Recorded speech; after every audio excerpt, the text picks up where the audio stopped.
Ladies and gents, Aussie NFL Talk, back for your Week 7 breakdowns and predictions. If you're new to the channel, make sure you hit that sub button below for weekly matchup breakdowns for every game and predictions based on professional and my own personal opinions. I've had a few games this season that I've come really close to predicting the exact score, so we'll get right to it. This week we got all the Sunday games covered as well as Monday Night Football. 4 teams on byes: Panthers, Steelers, Buccaneers and the Browns. Alright, first up in this one, we have a top 3 defense going against a team that's struggled to do anything really. This should be an easy matchup for the Bills this week. As I mentioned, they are ranked 3rd overall in defense and in passing allowed. Only 14 points a game with this defense, and they only allow 88 yards per game on the ground. For a Dolphins team that has the turnover differential of -9, they've allowed 23 sacks and nearly 170 yards a game on the ground. It's going to be another really rough day for Miami. The only weak thing for the Bills right now is converting on 3rd downs offensively. Situationally, this team's coaching staff does one of the best jobs I've seen. In the red zone, they have one of the highest TD percentage. In the red zone, their running game is incredible. Frank Gore just stomping all over people, and they average nearly 140 yards a game on the ground. So that doesn't fare too well for Miami. Also, the Dolphins, as I said, they've had a hard time all year. They slightly bumped up their points per game average last week, but they were playing the Redskins. As I said, the Bills, they're going to have some opportunities to pad some stats this week. So the Dolphins have thrown 9 picks. Meanwhile, their defense, they've only got 2 turnovers all season. So easy pick this week for the Bills. We've got them coming up on top, 24-3. Alright, next up in this one, we see the Jags taking on the Bengals in Cincy. First off, big trade this week, Jalen Ramsey to the Rams. I feel like that's a huge distraction gone for this defense. And they can focus on getting their defense back to a top tier level. So far this season, the Jags only have 1 pick. However, their D-line, it continues to play awesome with constant backfield pressure. The Bengals have struggled to block anyone so far this season, so the Jags should have an absolute field day back there. They do, however, really need to tighten up their gap play on defense, ranked 25th right now. They do allow 5.2 yards per carry, which is tied for 2nd last in the league right now as well. So that could be a focal point for the Bengals this week, who are ranked dead last in the ground attack. They have the talent in the backfield, they just need to block for them. So surprisingly though, I've seen the Bengals do quite a good job on 3rd down, converting 40%, while the Jags allow 41% on 3rd down attempts on defense. So, but overall, I feel like the Jags might have a few things to tighten up this week against a team who is also winless this season. The Jags, they match up far better in this one. I think they pull it off 28-10. Okay, next up, we've got the Vikings taking on the Lions at home. The Vikings right now, they're a really hot and cold team, but I think I see a pattern starting to emerge for Minnesota. Last week against the decimated Eagles secondary, Kirk Cousins, he looked amazing. But coming up against both the Bears and the Packers, great secondaries and pass rush, he really struggled, and he honestly just looked terrible. So the one constant thing for this offense right now has been Dalvin Cook. Lions defense has struggled to contain the Packers last week in the run game, so it should be a focal point for them this week. The team averages 159 yards per game on the ground, giving them a lot of play action opportunities, which actually really fooled the Eagles last week for big plays. This week, they are playing a lowly ranked passing defense, but the Lions, they get the job done in the red zone and situationally on defense when it comes to 3rd down. The Lions, with a turnover differential of +5 right now, they're taking the ball away and they're not giving it back. So, when Matt Stafford, he's been given time, which, the O-line, they've been doing a great job of protecting him. He finds his targets. They have only allowed 10 sacks on him all year. It could be an issue this week against the Vikings pass rush though, which is very strong. It has 17 sacks so far this season. The defense plays a really solid coverage in the passing game. It struggles a little to contain the running game against the Packers, and a good ground game with the Vikings. Dalvin Cook has been having a monster season so far for the Vikings, so I expect that to continue this week. However, with what I feel is a really solid defense, I actually think Kirk Cousins will have one of those games where he struggles. I actually think the Lions pull this one off this week, 28-14. Raiders at Packers this week. They're playing in Lambeau. Raiders are coming off a bye week, so they're going to be well rested. Packers are on a short week. They're looking to get to 6-1. So for the Packers offensively lately, the ground game has really showed up. The backup receivers are doing an okay job, but it's pretty evident that they need Devontae Adams back. He's a huge piece of what Aaron Rodgers needs.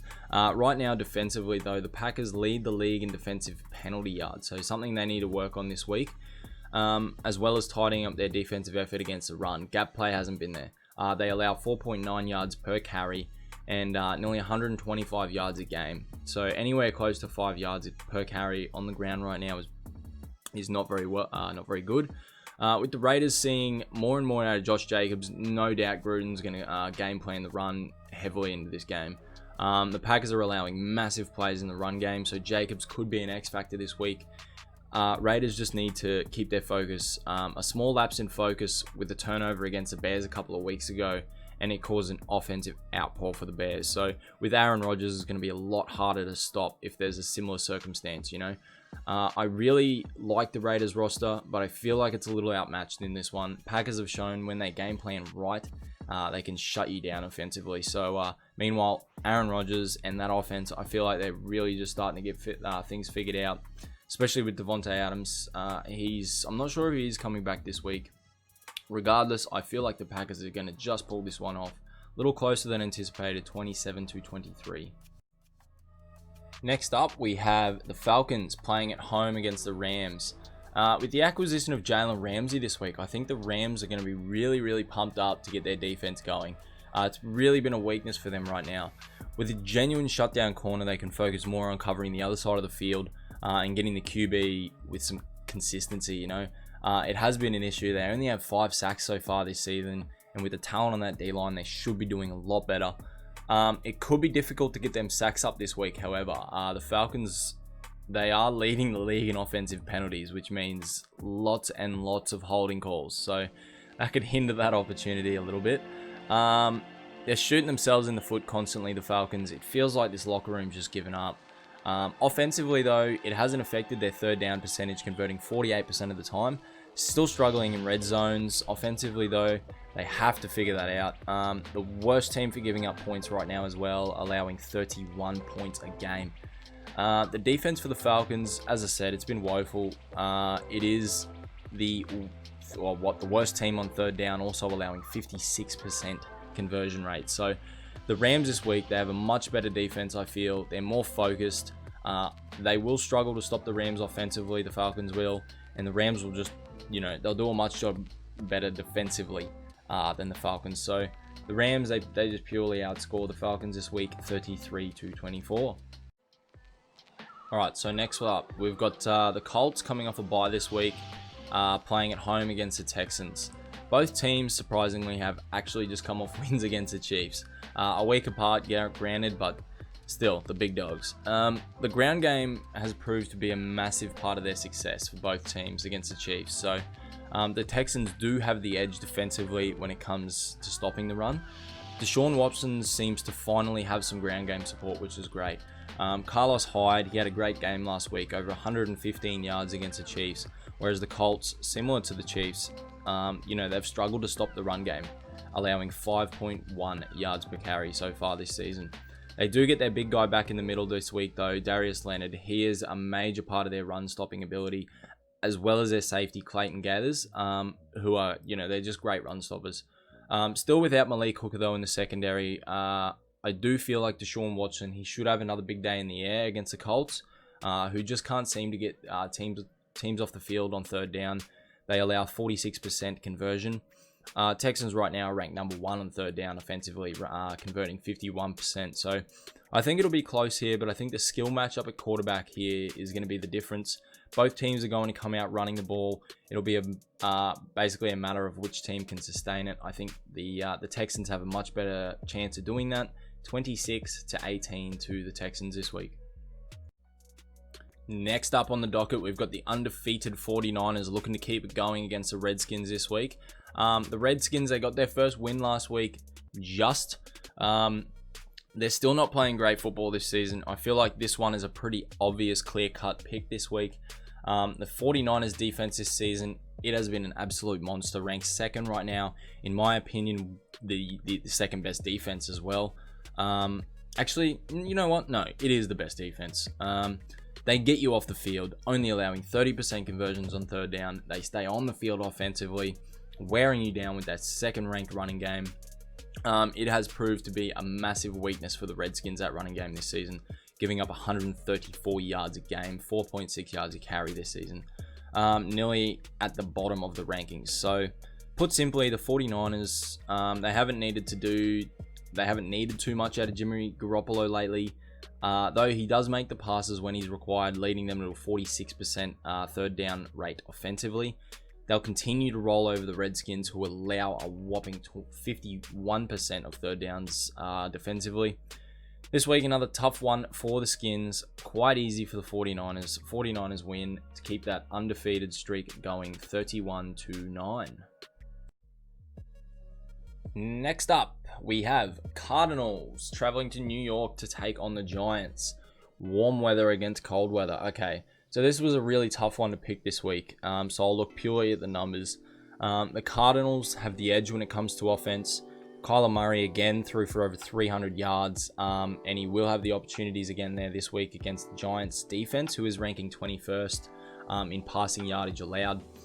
He will need to be careful though. The Giants have shown in the last few weeks they can take the ball away. On the other hand, Daniel Jones should see a lot of deep opportunities this week. Cardinals defense, it's ranked 30th in passing yards. A lot of them on, big plays over the top. With Daniel Jones likely to be without a couple of his weapons in the receiving game, namely Sterling Shepard. I do believe Evan Ingram comes back this week. And Saquon, which is a huge lift for them. He was averaging over 6 yards a carry before he got hurt, and that does not fare well for the Cardinals defense, which allow over 130 yards a game on the ground. It purely depends on how limited they're gonna be with Saquon, I feel. However, I do expect a big day from him. Cardinals might see their first pick this week. Daniel Jones has thrown 6 picks in the last 3 games, which has not been good, giving teams short fields. Keys for both teams are to make stops on third downs this week. Both teams have struggled defensively on third down, so this game will come down to time of possession. I feel Kingsbury, he's a much better offensive play caller than the Giants, and I think the Cardinals, they actually pulled this one off this week, 27-24. Next up, all right, Titans at the Chargers. No, never mind, they're in Tennessee this week. First off, Mariota benched in the performance against the Broncos last week. Knew it was coming. Ryan Tannehill will start for them this week. Offensively, third down, they still have a massive issue, the Titans, converting only 30% of the time. Penalties are also a big issue on defense. They lead the league. Last week, the Titans had a bad week. They got shut out by a 4th-ranked defense in the Broncos, and honestly, this week, I don't think it's going to be a lot easier. Chargers are ranked 7th defensively. However, they allow over 120 yards a game on the ground. And we all know how much the Titans love to run the ball with the big unit Henry.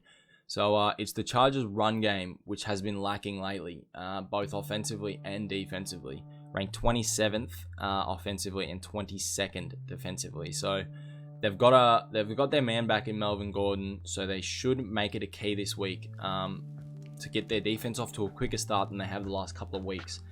So they can allow Melvin Gordon to have the ball more. They were down 14-0 in the last 2 weeks before they even knew it. So this week, if the Chargers can keep the score close early, which shouldn't be a problem against the slow-starting Titans, the ground game will be a huge addition for the Chargers this week, and I think it'll benefit them in all phases. I think the Chargers win it 24-13. Okay, next up, Saints at the Bears. Mitch Trubisky, he's back this week, and it's time for him to try and get the Bears offense going. Coming up against the Saints D-line that's playing as well as any team right now could be a really tall order for him. The Bears offensive line, he was absolutely destroyed by the Raiders a couple of weeks ago. Granted, Trubisky, he is a better athlete than Chase Daniels. I still don't see Mitch Trubisky having a lot of time to throw this week against the Saints' dominant D-line. Meanwhile, the Saints, they seem to have figured out their formula for winning without Drew Brees. They play conservative and let their defense win their games. Teddy's shown he can make the passes when he's needed, but overall their defense has gotten these wins the last few weeks for the Saints. As mentioned, the D-line is playing really well. So After a slow start to the season, Marcus Davenport, he's stepped up big time. Cameron Jordan, you know what he's going to get every week. He's a beast. I think the Saints defense honestly is too much for Trubisky to overcome this week. It'll be a close game, but I do think the Saints pull it off on the road. Saints win 23-16. Next up, one of the games of the week, Ravens playing at the Seahawks. So one area for the Seahawks where they've struggled a little bit is the run game defensively. They're giving up 4.7 yards a carry, which will be sure to be a focal point for the run-heavy Ravens leading into this game. They do rank first right now. The Seahawks, they haven't faced a rushing attack like the Ravens this season. So Seahawks, they have gotten pretty lucky, I feel, the last few weeks. Baker, he was throwing errant passes everywhere. They beat out the Rams by a point thanks to, Russell Wilson magic.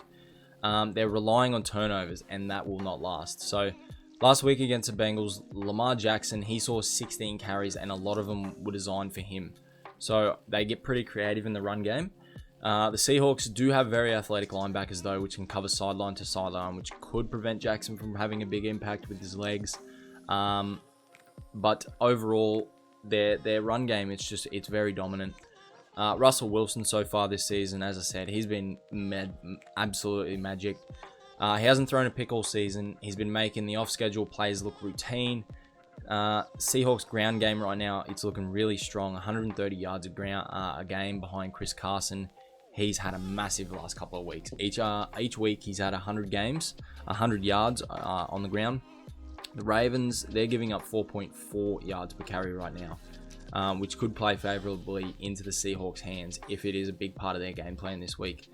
I think this game comes down to which defense can make a stop on these two dynamic quarterbacks. As I said, the Seahawks, they haven't faced an offense like the Ravens so far this season. And I feel like the Ravens, they're going to pull it off this week. I think he's too much for the Seahawks to handle. I think the Ravens pull it off 28-24. Okay, next up, we see the Eagles taking on the Cowboys at home. So the Cowboys, they're coming off 3 straight losses this week, and they're going to be really motivated to get back on track. Their defense, it has been the letdown lately. The Jets ran all over them last week, which was really surprising. Dak, he hasn't been the reason, despite the heat he's been taking. And this week playing the Eagles, I feel like he should have another good week. Amari Cooper, he may be out with that quad injury again, but he has enough talent there around him to face this Eagles secondary. The Eagles secondary right now, it is decimated with injury, ranked nearly last for defensive passing yards a game. However, the Eagles' run defense, it has been outstanding, ranked 2nd overall. We also do see Jalen Mills come back for the Eagles secondary this week, which will be a massive lift for them. The pass rush, it's been a little disappointing for the Eagles, so getting pressure on Dak this week, it'll be key, especially with a banged up O-line from the Cowboys. Both teams on 3rd down offensively, they've done a really good job. The Cowboys, however, have a slight edge on 3rd down defensively coming into this one. If they can manage to fix up what's been happening, the last few weeks on defense, the Eagles offense may have a tougher time facing those 3rd down conversions. But if you notice, something I've noticed, well-run teams, after being humiliated as the Eagles were last week, they come out really, really strong. And, the Cowboys, they run just as well. They got humiliated last week, so this is going to be a really, really good game for primetime this week. So Wentz, he's been having a great season. Just a few issues with injuries to the wideouts, drop passes, but overall, they're moving the ball really well and a nicely balanced attack. I really don't see the ball moving offensively to be an issue in this one. It'll be a high-scoring game, but I honestly think the Eagles pull this one off. They're 6-9 against the Dallas at home lately, so I'll take the Eagles to bounce back this week, 34-27. Alrighty, so last game for the week. We got the Patriots taking on the Jets. The Jets last week, I thought, was so happy to have Darnold back, and it showed.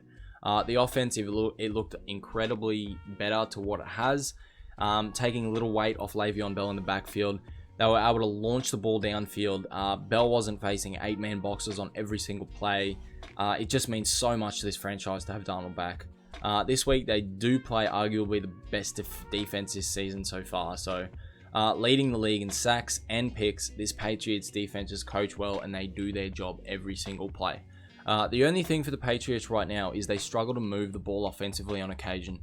With a much improved defense for the Jets, who played absolutely outstanding last week against the Cowboys, they may have the addition of CJ Mosley back this week, which is huge. So Patriots could see the same difficulties on occasion that they have had offensively. However, they do still do a great job on third down, converting 41% of the time, while the Jets can never seem to get off the field defensively, giving up 44% of conversions on third down. The Patriots this week, they're just outmatched. They outmatched the Jets, sorry. I think the Jets will have a tough time moving the ball offensively. Possibly they get a few shorter fields thanks to their defense, but that's about it. The Patriots are going to pull this one off this week, 26-10. Okay, so there's my Week 7 predictions. A few upsets I feel coming this week. I'm especially pumped to watch the Eagles play the Cowboys to see who will take first place in the NFC East. If you're having a bet, good luck to you. Remember to comment your opinions below and hit that subscribe button for weekly matchup breakdowns and predictions. Hope everybody has a good week. I'll see you guys next time.